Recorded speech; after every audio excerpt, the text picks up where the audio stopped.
Hey everyone, welcome to the channel. My name's Richard and today we're talking about the subject of when did motorcycles become toys and not practical and move out of the concept of practical transport. Bearing in mind I'm from the UK, in the Western world, and I appreciate that in the Eastern world it's a case of motorcycles and scooters are the standard form of transport, but certainly in the Western world I think there's been a shift where instead of a form of necessity through lack of funds and all that good stuff, motorcycles have become toys. So that's what we're going to talk about today.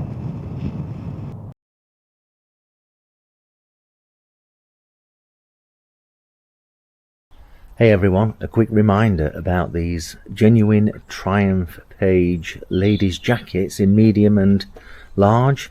They are still available. Just have a look at these. Comes in the original Triumph packaging. Absolutely beautiful for the price of £140 delivered. We've still got a few left, so reach out to us. I'll put a Facebook link in the description. Oops. But these are absolutely beautiful jackets. These were originally £450, but we've got a few left, of which I bought in bulk. So get in touch with us via the Facebook page and I'll ship them out to your home address. In the UK only, please. Of course they come in the original packaging. This is the original packaging. Hope this helps.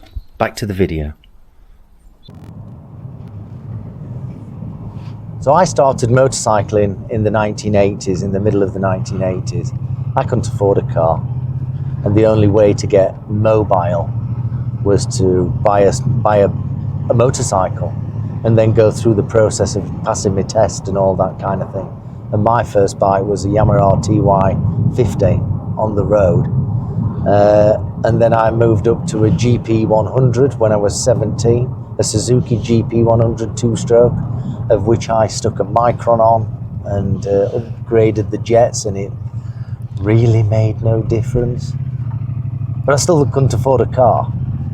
And then passed my test, you know, the typical test in the 1980s, where a guy stands on the corner of a block and he tells you to go round the block, and then as you go round the block and approach him, he steps out in the road and puts his hand up and you stop as quick as you can. And that was it. I passed my test. And that meant I could go and buy any bike or ride any bike CC. That's how simple it was then. And what did I get then? I think then I passed my test because I was limited to a 125. Then I passed my test, so I went and bought a Suzuki 250X7. It's all I could afford. And everybody else at that time was riding that kind of bike, the two-stroke 250 or 350cc bikes that were available. But that's all we could afford. We couldn't afford anything else. We couldn't afford a car. And if you could afford a car, you got one with 12 months MOT, a 12 months certificate to say that it was roadworthy. And by the end of the 12 months, you'd have probably scrapped it because it wasn't viable. It wasn't viable to repair it for the next MOT, the next annual inspection. So I went through a period of that and then got to about, I don't know, maybe the age of 20 and got a good car. And still had a bike, and then the bike dropped off and ended up going through the usual thing of just driving a car, maybe riding a bike off-road. And then ended up, you know, in my mid-20s getting a decent bike, 1000cc Triumph it was at the time. And that became the toy for me. So we're talking 1992, the bike became the toy for me. But that's when I'd just about started a very young family. that was the very start of a young family, so I needed a car, and I had a bike for weekends, and I didn't really ride it that much anyway, because you don't when you're looking after a young family. So for me, I think it was about 1992, 1993, when I bought a bike as a toy. But what's your experience? Tell me your story below. Now, you know, I see my boys and their motorbikes, whatever motorbikes they've got, have always been toys. Their primary form of transport was a car, even from a very young age, you know, 17 years old and above. And it's just interesting that now, you know, if you look at sort of 40 or 45 years of age and over, you know, rising up to the years of 80, I'm guessing the bikes that we buy now are more for entertainment and fun rather than practicality. Am I wrong? Tell me below in the comments. Tell me your story. And if you've got some photographs of the past, email them using the homepage of the channel, and I'll come up with some videos with your photographs of the past when you were riding bikes, and tell me the story of your journey in motorcycles in your younger years, where maybe you couldn't afford a car and you had no choice, just like me. I had no choice. I really didn't have a choice. And you know, I look at the young today, and maybe they just have more choice, and that's why the young are not riding motorcycles, generally speaking, because they have choice. And I look at the bikes that are available, and the packages, the purchasing packages, be that PCP or HP, and virtually anybody can get them now. Anybody can get them, as long as you've got a reasonable credit score, I guess. And you pay, I don't know. I mean, the other day I had a look at the Triumph Daytona 660, brand new, £2,000 deposit, and it would have been £62 a month. Now, I think that was PCP. I don't think it was hire purchase. But for £62 a month, it makes it easy. I mean, what can you buy with £62? That's 4 packets of cigarettes, or 12 pints of beer. Is that 12 pints of beer a month? Yeah, I'm just, you know.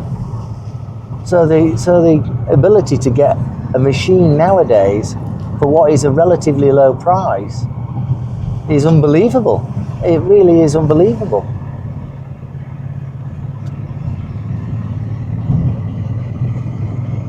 Tell me your story. Tell me what your story is on this. I mean, I couldn't afford a car.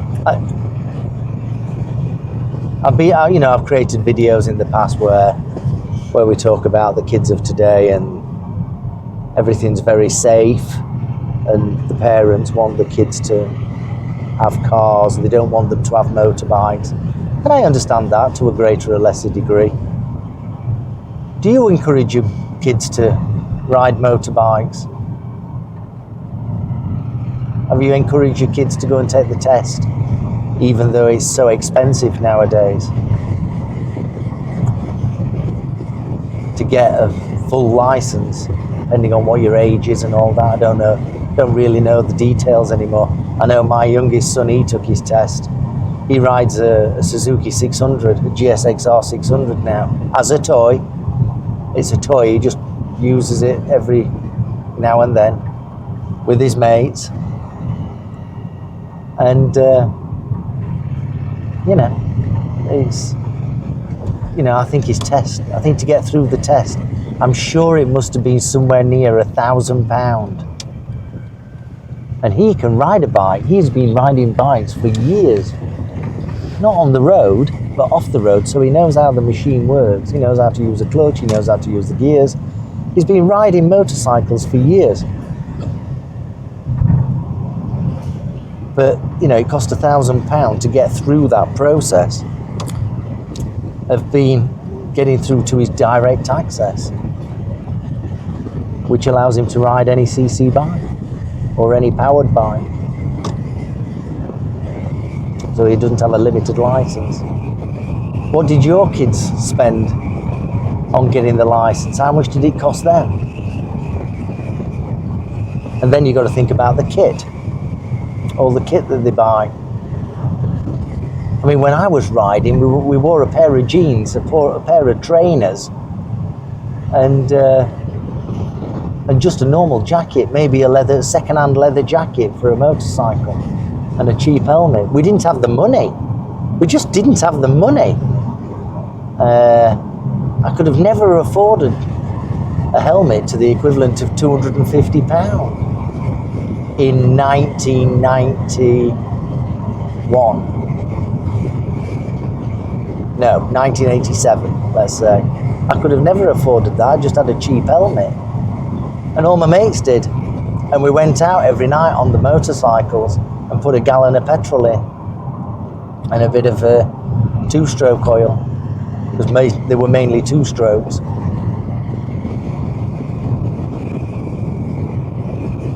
So from a toy perspective, put your comments below of when you think motorcycles in the Western world became a toy, a luxurious toy for you just to take out when you wanted to, when you had a bit of spare time, after working 60 or 80 hours a week. And that's another subject, 60, 80 hours a week. The kids won't work that now. 40 hours, that's it, stop. You know, it's, you know, and then the kids say that they can't afford anything. That's an interesting subject. The kids can't afford anything, but they'll only work 40 hours a week. What's your thoughts on that bit? If you've got this far, probably not. You've probably not got this far. But if you have got this far, how many hours a week were you working when you were a kid to be able to afford a house? And how many hours a week are your kids working?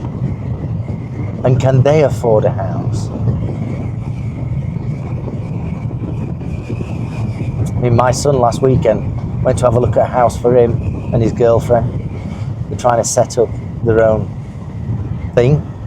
And, you know, their mortgage, based on a £200,000 house, is going to be £1,000 a month mortgage. That's at the current rate, assuming it doesn't go up. And, you know, if they decide to have a family and his missus stops working for a couple of years, you know, that's a lot of money, £1,000 a month, with only one wage coming in. You can understand why they can't afford things. However, that said, with a grin on his face, he's absolutely adamant that he will not sell his motorbike. His Suzuki 600. Because that is his toy. It is his toy. And he's 26. Yeah.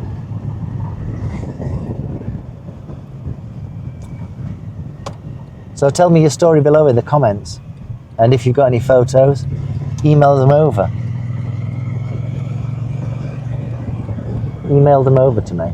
And I might show some of the photos and your story on a future video. That would be really cool.